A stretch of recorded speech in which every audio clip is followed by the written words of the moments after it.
ಕಲ್ಪತರ ನಾಡಿನಲ್ಲಿ ಕಣ್ಮನ ಸೆಳೆಯುವ ತಾಣಗಳು.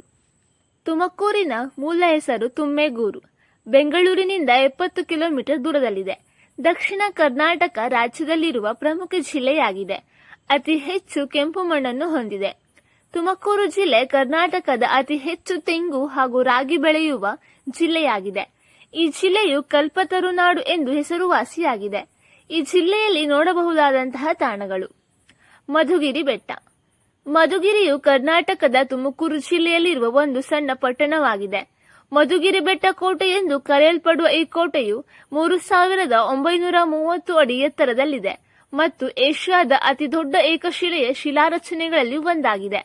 ಬೆಂಗಳೂರಿನಿಂದ 105 ಕಿಲೋಮೀಟರ್ ಮತ್ತು ತುಮಕೂರಿನಿಂದ 43 ಕಿಲೋಮೀಟರ್ ದೂರದಲ್ಲಿದೆ. ಮಧುಗಿರಿ ಕೋಟೆಯನ್ನ 17ನೇ ಶತಮಾನದಲ್ಲಿ ವಿಜಯನಗರ, ನಂತರ 18ನೇ ಶತಮಾನದಲ್ಲಿ ಹೈದರಾಲಿ ಮತ್ತು ಟಿಪ್ಪು ಸುಲ್ತಾನರು ಕೋಟೆಯನ್ನ ಭದ್ರಪಡಿಸಿದರು. ಇದು ಒಂದು ಮೈಸೂರು ಅರಸರಿಗೆ ಪ್ರಮುಖವಾದ ಭದ್ರಕೋಟೆಯಾಗಿತ್ತು. ಕಗ್ಗಡಲು ಪಕ್ಷಿಧಾಮ. ದಕ್ಷಿಣ ಏಷ್ಯಾದ 2ನೇ ಅತಿದೊಡ್ಡ ಬಣ್ಣದ ಕೊಕ್ಕರೆ ಪಕ್ಷಿಧಾಮ. ಈ ಸ್ಥಳವು ಪಕ್ಷಿ ವೀಕ್ಷಕರಿಗೆ ಅತ್ಯುತ್ತಮ ಸ್ಥಳವಾಗಿದೆ. ಹೆಚ್ಚಿನ ಪಕ್ಷಿಗಳು ನಿರ್ದಿಷ್ಟ ಋತುವಿನಲ್ಲಿ ಭೇಟಿ ನೀಡುತ್ತವೆ. ಫೆಬ್ರವರಿಯಲ್ಲಿ ಆರಂಭವಾಗಿ ಆಗಸ್ಟ್ ವರೆಗೆ ಸಾಗುತ್ತದೆ. ಕೊಕ್ಕರೆಗಳು ಇಲ್ಲಿ ಹಳ್ಳಿಗರಿಗೆ ಮುಖ್ಯವಾಗಿದ್ದು, ಅವುಗಳ ನೈಸರ್ಗಿಕ ಆವಾಸ ಸ್ಥಾನವನ್ನು ಕಾಪಾಡುವ ಸಲುವಾಗಿ ಹಕ್ಕಿಗಳಿಗೆ ಮರವನ್ನು ಮತ್ತು ಗೂಡಿನ ಕಡೆಗೆ ಟ್ಯಾಮರಿನ್ ಮರಗಳು ನಿರ್ವಹಿಸಲ್ಪಡುತ್ತವೆ.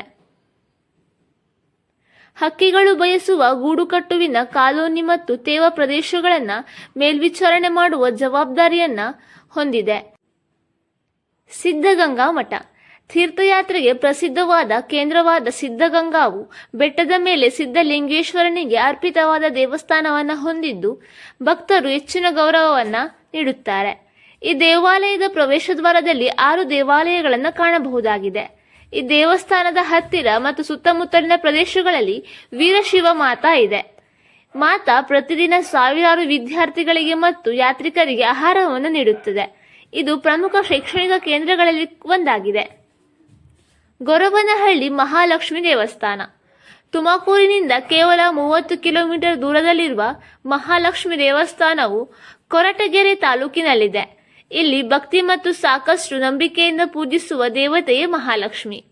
ಇತಿಹಾಸಕಾರರ ಪ್ರಕಾರ ಈ ದೇವಿಯ ವಿಗ್ರಹವು 1900ರ ಆರಂಭದಲ್ಲಿ ಪ್ರತ್ಯಕ್ಷವಾಗಿತ್ತು ಎಂದು ಹೇಳಲಾಗುತ್ತದೆ. ಈ ವಿಗ್ರಹದ 2 ಬದಿಗಳಲ್ಲಿ 2 ಕಮಾನುಗಳನ್ನು ಹೊಂದಿರುವ ಬೃಹತ್ ಗೋಪುರ ಅಥವಾ 2 ಜಗುಲಿಗಳು ದೇವಾಲಯದ ಪ್ರಮುಖ ಅಂಶವಾಗಿದೆ. ಈ ದೇವಾಲಯವು 1952ರಿಂದಲೂ ಇಲ್ಲಿಯವರೆಗೆ ಪ್ರತಿದಿನ ಬೆಳಿಗ್ಗೆ 6ರಿಂದ ರಾತ್ರಿ 8ರವರೆಗೆ ತೆರೆದಿರುತ್ತದೆ. ದೇವರಾಯನ ದುರ್ಗ. ತುಮಕೂರಿನಿಂದ ಕೆಲವೇ ದೂರ ಕ್ರಮಿಸಿದರೆ ನಾವು ದೇವರಾಯನ ದುರ್ಗವನ್ನ ಕಾಣಬಹುದು. ಈ ಜಾಗ ಒಂದು ದಿನದ ಪ್ರವಾಸಕ್ಕೆ ಯೋಗ್ಯವಾದ ಸ್ಥಳವಾಗಿದೆ. ಹತ್ತಿರದಲ್ಲೇ ದುರ್ಗದಹಳ್ಳಿ ಎಂಬ ಹಳ್ಳಿಯಲ್ಲಿ ಶಂಕರಾಚಾರ್ಯರು ಕಟ್ಟಿರುವ ಸುಂದರವಾದ ದೇವಾಲಯವಿದೆ. ಹಾಗೆಯೇ ಸಮೀಪದಲ್ಲಿ ನಾಯಕನ ಕೆರೆ ಎಂಬ ಸುಂದರ ಮತ್ತು ಮನೋಹರಕವಾದ ಕೆರೆ ಇದೆ. ಈ ಮಾಹಿತಿ ಇಷ್ಟವಾದಲ್ಲಿ ವಿಡಿಯೋವನ್ನು ಲೈಕ್ ಮಾಡಿ ಮತ್ತು ಶೇರ್ ಮಾಡಿ. ಇನ್ನೂ ಹೆಚ್ಚಿನ ಮಾಹಿತಿಗಾಗಿ ನಮ್ಮ ಕನ್ನಡ ಟ್ರಾವೆಲ್ ವಾಹಿನಿಯ ಚಂದಾದಾರರಾಗಿ.